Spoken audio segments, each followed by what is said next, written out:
Good afternoon. As usual, this is the opposite of the happy hour, after lunch immediately, and there are greater priorities than witnessing a presentation. So please feel free.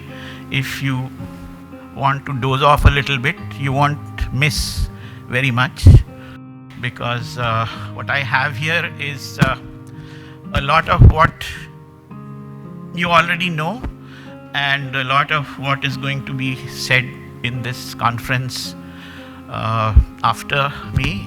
And in fact, what I'm going to say is highly contextual to what has already happened.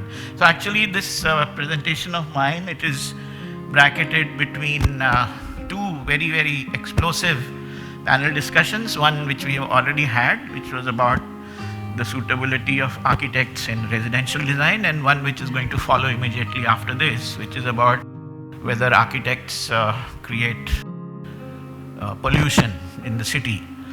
So my presentation is something in between the two, and it is intentionally provocative, and idea being that unless you fight with me, you won't get anything out of me, which is of real use. So I request all of you, please, take out your guns and start pointing.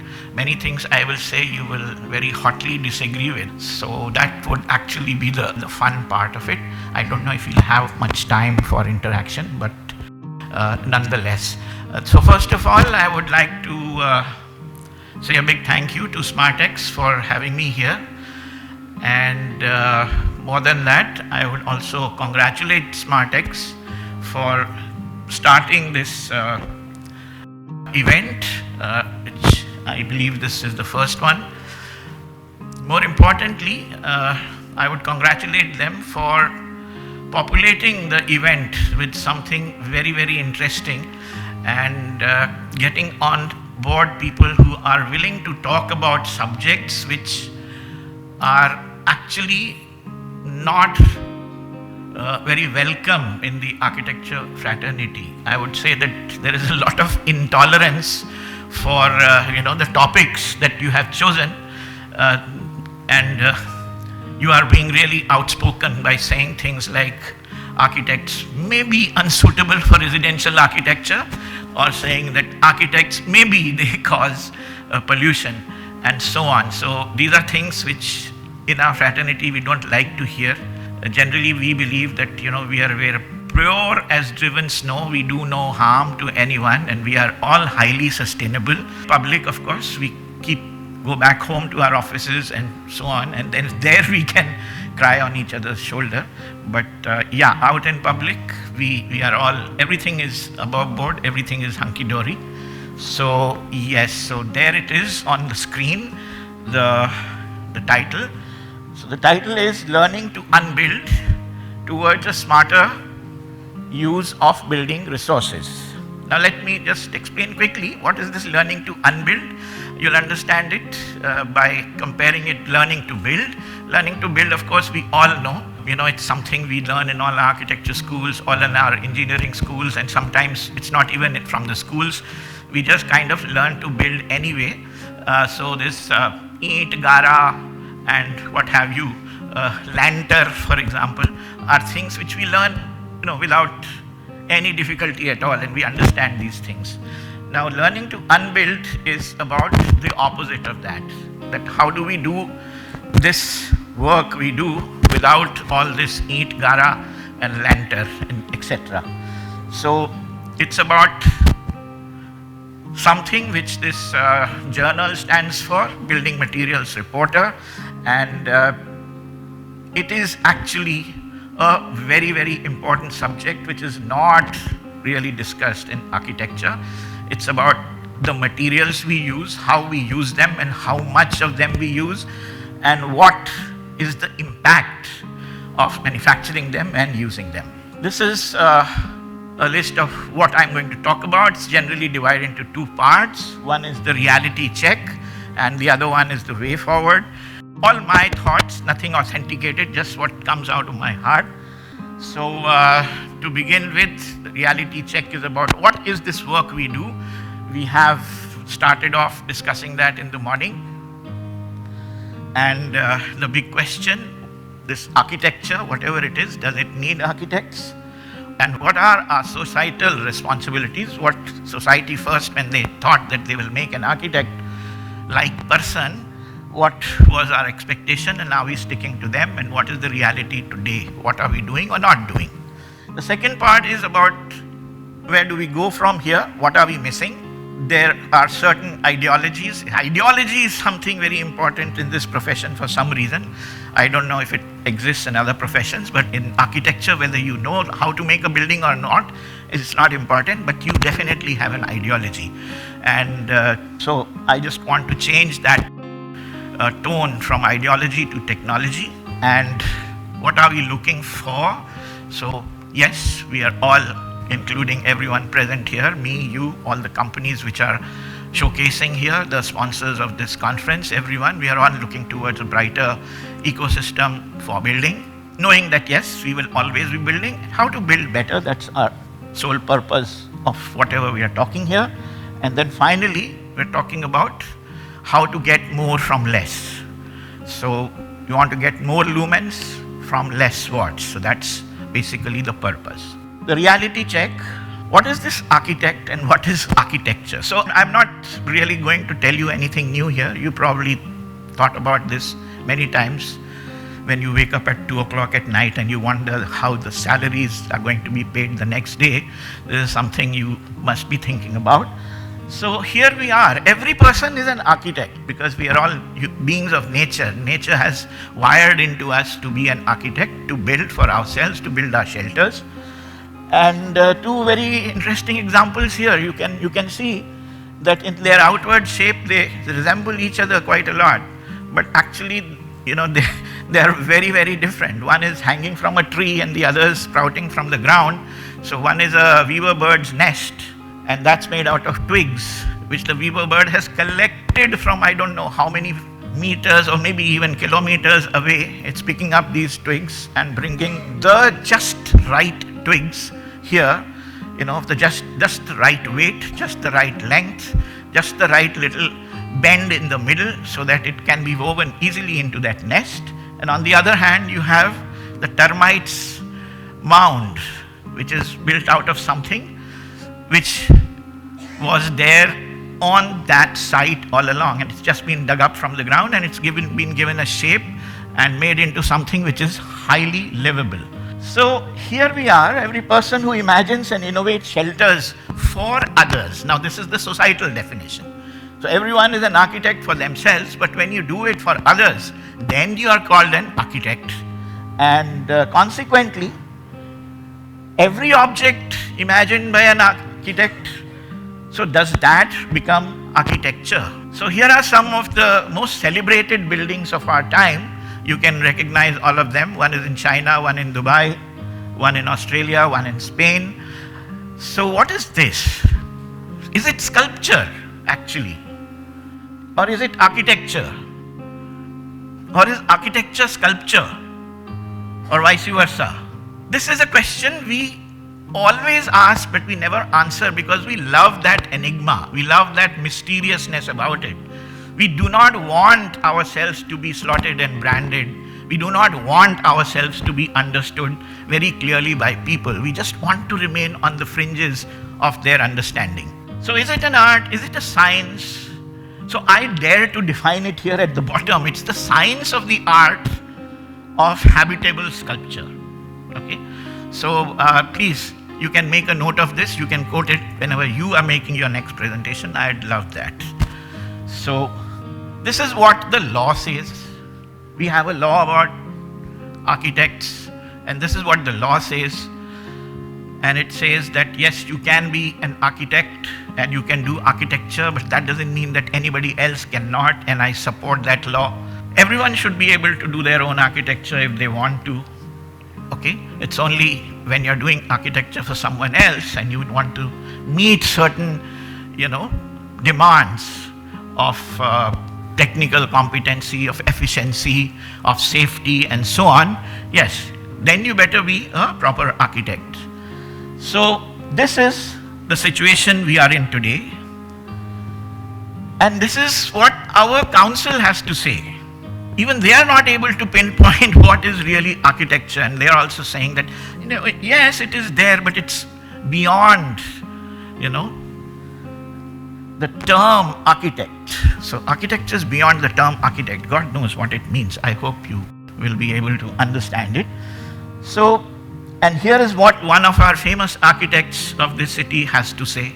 And he says, what has made architecture a profession lesser than accounting, law, or medicine is precisely this erroneous assumption that architecture's prime concern is to make buildings that don't collapse. So, in a sense, half of all our education in architecture school is about making buildings that don't collapse.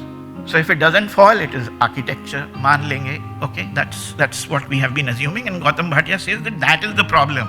So this is where we stand. This is our social responsibility, and this is the ground reality. The social responsibility, of course, starts from what is presently in society. We have money in society. The money is impatient capital. That's not my term, that's Rahul Mehrotra's term. And we have workforce, which is extremely potent, can do many things. Just over lunch, we were discussing with the, your moderator of the previous panel, and we were discussing about so many people here who are educated, who can read, write, count, and they can do many things. So are there any places where they can be accommodated in the building industry? Yes, that's what I'm talking about here. There is a lot of information, which was a point which again came up in the previous discussion, and we had a panelist saying that, actually there is too much information on the net for our own good. It's actually very bad for us. And of course, there was another one who said that it isn't.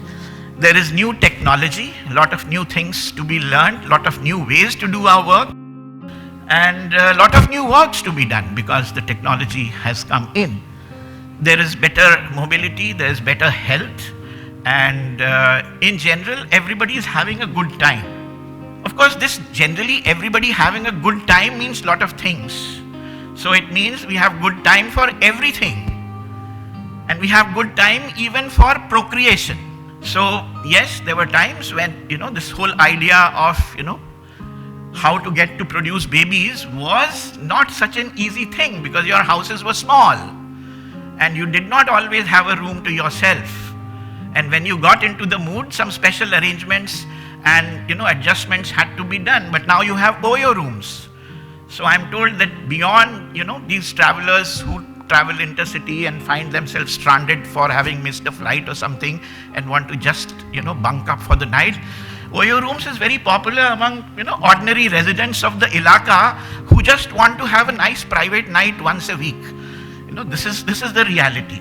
So yes, we have better mobility, better health, better time, more and more time to do that. Okay? And if we were to go by, what Haier presented in terms of Internet of Things, and the geyser turning on by itself in the morning, and the toilet seat popping up when we enter it because it knows we are going to only pee and not wash our hands. If so much of intelligence is going to be there, we are going to have even more time. In the midst of all that, we have in our country, we have enduring traditions. So there are some things which will never go away. Interpersonal relationships in the family will not go away. We have a long history, and which for some reason had not been continued by oral tradition or cultural traditions. We had got a break for various reasons, including colonialism and so on, and now we are learning about those things again. And sometimes what we are learning is correct, sometimes it is not quite correct, but yes, there is a revivalism. There are embedded social mores. Who will live with whom, who will not live with whom, which area you can live in and which area you can cook what you want to and which areas you will not cook because other people get hurt by knowing that you are cooking something in your kitchen which they don't like. So as far as I am concerned, मतलब अगर दूसरे घर में कोई कटहल बना रहा होगा तो मुझे hurt होना चाहिए. But that is the kind of thing which happens. There are unsupportive laws and policies which don't let innovation really happen. So in the midst of all this, again quoting from that same passage of Gautam Bhatia, so when a whole profession is formed out of the mere visible learning, that if we are saying that this whole profession is about how the building looks, and just by creating good looking buildings, then everyone is an architect, because everyone knows what looks good. And because of this curious anomaly, more people are well and more buildings are sick. So this is a summation of, or rather I would say, the commitment that architects need to make, very simply in 5 boxes. This is what we need to be looking at if we have to find for ourselves a meaningful role in the next few decades. And that's defined as the Sustainable Development Goals, number 3, 9, 11, 12 and 13. And this is something, I don't know how many million times you would have heard this set of words. In the last 20 years, it's just going on and on and on. Reduce, reuse, recycle, reduce, reuse, recycle, and then the words also, reduce, reuse, recycle. So, we have all known this. But what are we doing about it? That is now the big question which we have to ask ourselves. Now here I am not going to kind of showcase, the wonderful works that I have done. That this is my belief, this is coming out of my heart, like I said. So, this is what I have done. I have not made any mud or bamboo or cardboard building. Okay? Yes, I have made a lot of buildings, lot of big buildings, but none of them would actually answer directly to these 3 mottos. But yes, this has been something which has informed every one of my projects, and again I'm not going to discuss them here. And when comes a time when you find yourself that it's not happening anymore because of so many restrictions, that's one of the reasons why one says that, okay, this I cannot do anymore, and that's my case. So reduce, of course, we know everything in the world is reducing. Everything in the world is becoming smarter by this reduction. Everything in the world is extracting more and more and more from less and less and less.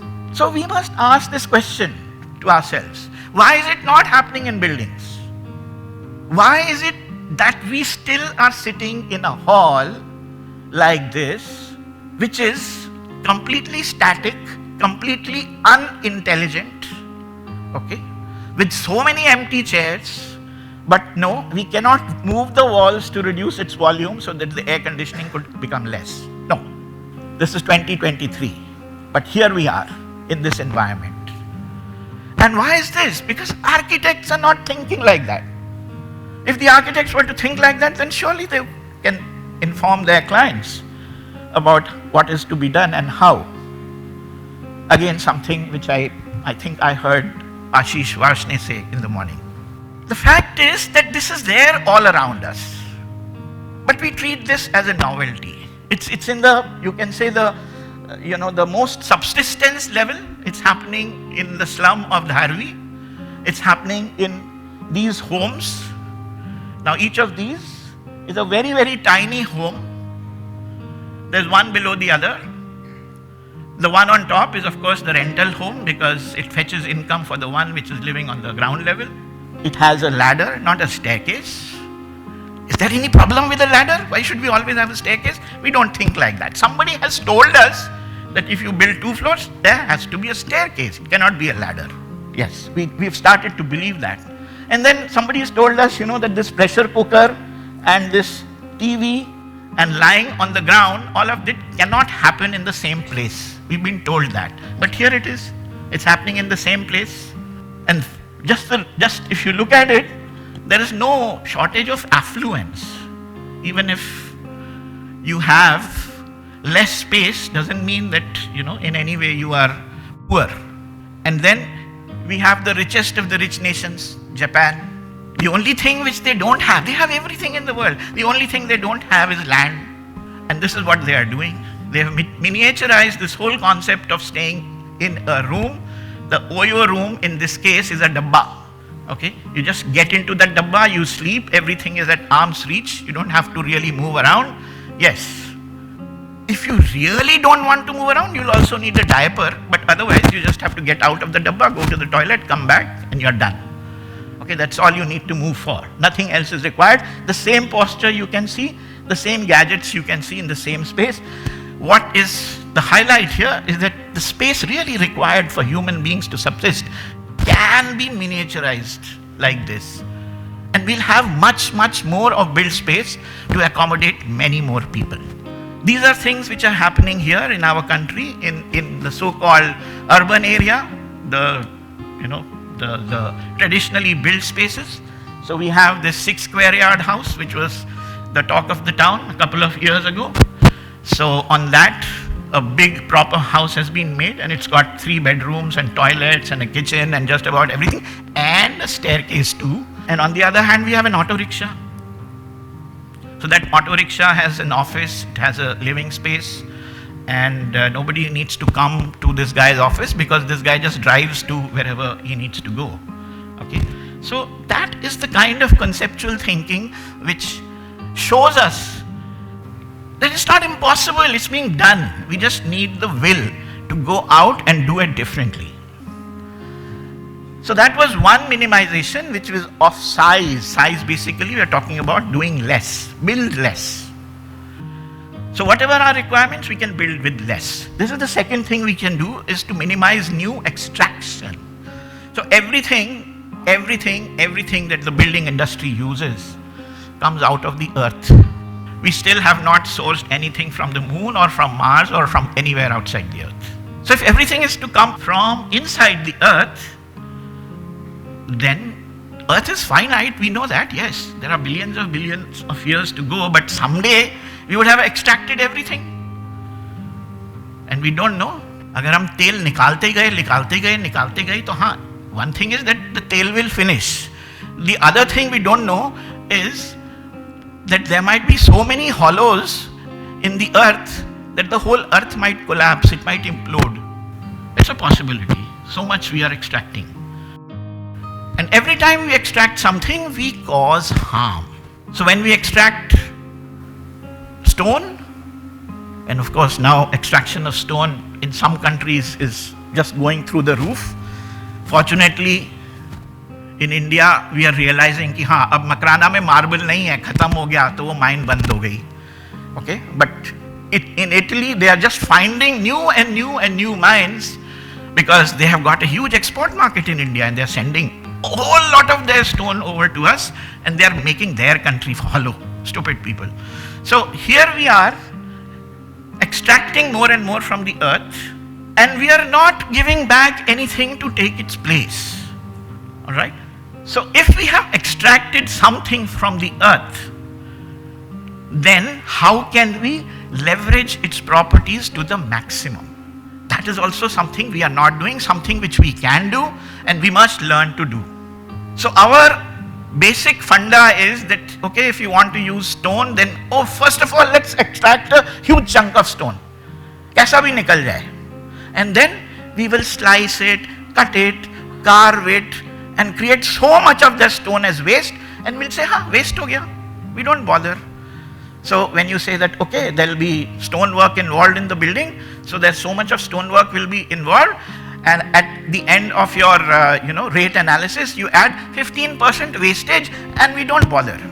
When are we going to question this? Why should this wastage be there?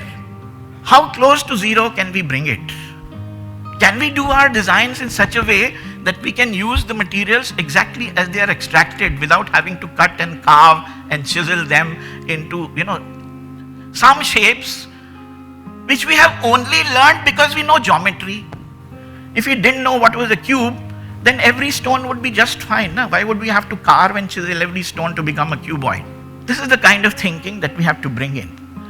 When we grow wood for the trees, then we Okay, we cut off a tree trunk, and out of that round tree trunk, we want to extract a square purlin. Why must we do that? Are round purlins in any way bad? It's just that we are not applying our mind to it. We can do it. So here are some examples. Now, these are not all the best examples, but yes, we have examples of people who are working on it, people who are working with mud, and we have people who are working with mud to the extent they can actually make such huge roofs with mud. Yes, they are there. This is happening. And yes, that it's a good dome, it's a good vault. You can see the proof of that as well. Here's more of it. So, minimizing extraction can be by replacing what we need to extract with something which we already have there, and it's a waste, not to be used for anything. Yes, you can see the bottle wall, you can see those trays. Now this is actually the third use of these trays.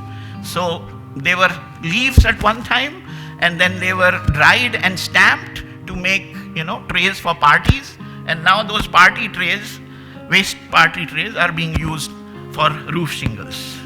On the other side, that's Neelam Manjunath. On the other side, there's another building which is entirely constructed out of bamboo. And yes, here's a woman who's made a whole science out of scratch of how to use bamboo for even the biggest buildings. What will it take for us to adopt it wholeheartedly? And this is a supreme example in which absolutely nothing is taken and nothing is wasted. So this is nothing being extracted from the earth actually, because the snow comes from the sky. It's actually precipitation. From the sky, the snow falls, and out of that snow, you make the house. And it's such a wonderful property of that snow is that when you get inside the house, you are insulated. Over many centuries, this has been perfected, and this is absolutely the example that we have to keep in our mind. When the home and the earth are the same, it is one. So just as we do for energy, this we are doing now, we are all very conscious, okay? We have the whole Adani group which is running 6 companies on this very thought, is that just as we are doing for energy, we must consciously move towards naturally renewable building materials. So we have a ministry which is of naturally renewable energy resources. Same way, we might as well be looking for a naturally renewable building resources ministry. I'm sure there's a lot of good work to be done over there. The second, of course, is reduce. So the first was build less. The second is build well. So when you build well, the attribute of building well is that don't just think of one purpose at a time. Something could be useful for many more things, even after the useful life for that first particular function is over. And here is a very simple example of a little bachcha, 3rd or 4th standard, who was doing this for the National Innovation Foundation. Made a speaker out of a cut bottle. The greenest building is the one that's already built. This is a very famous saying. I'm sure all people working with energy, environment, sustainable architecture, this is something which you've come across. What does this guy mean? What this guy is saying is that the building which is already built has done its crime and paid for it. जो गुनाह करना था building को वो कर चुकी है और उसकी सजा उसको मिल चुकी है, तो अब उससे जो कुछ भी चाहो वो करवा लो, कोई फर्क नहीं पड़ता. So if a building is already built, you can pack more and more functions from it. If the original function is no more valid, then don't break down the building. Put in a new function. And in that, I have to cite the example of my alma mater, which I think is a fantastic building. Mr. Manikam, who designed it, must have been a seer of a very different kind. So he created a building, architecture building, which was designed for 32 persons or 32 students per batch, 5 batches at a time. That same building is now functioning for 150 students per batch. Okay, So you might say, oh, but it will all be so suboptimal. Why should we look at suboptimality in the building? Are the architects being turned out of that building suboptimal? That's what we should be looking for. So if the building is still capable of turning out just the same quality of architects, then what's the problem? The problem is in our thinking, that we framed standards and we believe that this building will not work for 150 people. The fact is, it is working. These are some classic examples of well-known architects who have actually turned around old buildings, disused buildings, ramshackle, run-down buildings, and made their offices out of it. Beaufil, of course, is very, very famous. He actually made his office in a cement silo or in a set of cement silos. So, glorious examples of how what is already there can be made good use of. These are some recent works happening in various, you can say, posh areas of the world. On the left is the Gucci factory. So, an old factory turned around into a fashion hub. On the other hand, we have this old building, pump house in the Godrej premises in Vikhroli, which is turned into a bar. And Vikhroli Social is the name, and now it's the hot place, earning a lot of money. Can you imagine, this pile of old steel girders and stanchions and angles and so on? And it's actually a very, very important, money spinner. No, corporates have a term for it. Revenue generator for the Godrej Group at Vikhroli. And then we have something here, which we recently witnessed. And that should set us thinking, if nothing else. Before this, something equally catastrophic happened in Kochi, but you can say Kochi is very far. This is right here. This is right here, Jamna Par, almost. No, by almost, Jamna Par. And this is something real which has happened. Such a huge tower, beautiful looking building, has had to go because there were some things which it was doing which was against the law, which supports the right of human beings to live with the right amount of air, the right amount of greenery, the right amount of space for recreation, for living around them, and they didn't get them. And the day had to come when finally the Supreme Court has to say there's no way, it has to go. And after much dithering, it went. And this is how it went. I'm sure we all had ourselves tuned to this. And this is what it created in the end. So this event is already a few months old, and they are saying it will take about 3 years to clear this debris which has been left behind. And there are already activists who are saying that where will this debris go? And there it will create a lot of problems. So if this is debrification, we have to just do a little bit of jugglery with the letters, and we have to look at defabrication. This is something which we see happening around us all the time for various reasons. This is, somebody has done their PhD thesis on figuring out that the amount of debris in New York City in the last so many years creates a pyramid which is so high, it is much higher than the Empire State Building itself. And by 2085, it will be nearly 3 times as high as the Empire State Building. And this is the third point, which is to recycle. And the third S, of course, everybody is very familiar with. Some new things are coming into our learning now. So one is recovery mining. Not that we did not know about it. Whenever an old house in the old sheher would get demolished, we would collect all the bricks out of it, as many as we could. But now a new science has come in which we are actually making new building materials out of the debris which comes. So much so that just like we were talking about Uberization of plumbing in the morning, here is something called a debris exchange. That the debris doesn't get thrown about here and there, it gets converted into building units And the building units can be bought off in the market. And if you want to change something in your house, you just take off that element from your building, you take it to the exchange, and from the debris exchange, you get what you want to replace it with or what you want to add. These are all concepts which have come into learning. Like in any Indian household, let's not let anything go to waste. And this is what one of the architects in Netherlands is actually working with. So we aim to be thinking of the next 5 projects these materials could construct while we are designing this building. So while they are designing the first building, they are thinking that this will surely be demolished because people will not want it. Then what will happen to all the things which were used to make it? We will make it, we'll use them again in some other building. And then what after that? And what after that? What after that? 5 stages they think of. And this is how they do it, making wall panels, roof panels, flooring panels. And all of these panels can be unbolted, unhooked, stacked, and can be used again. And they were initially made out of building debris.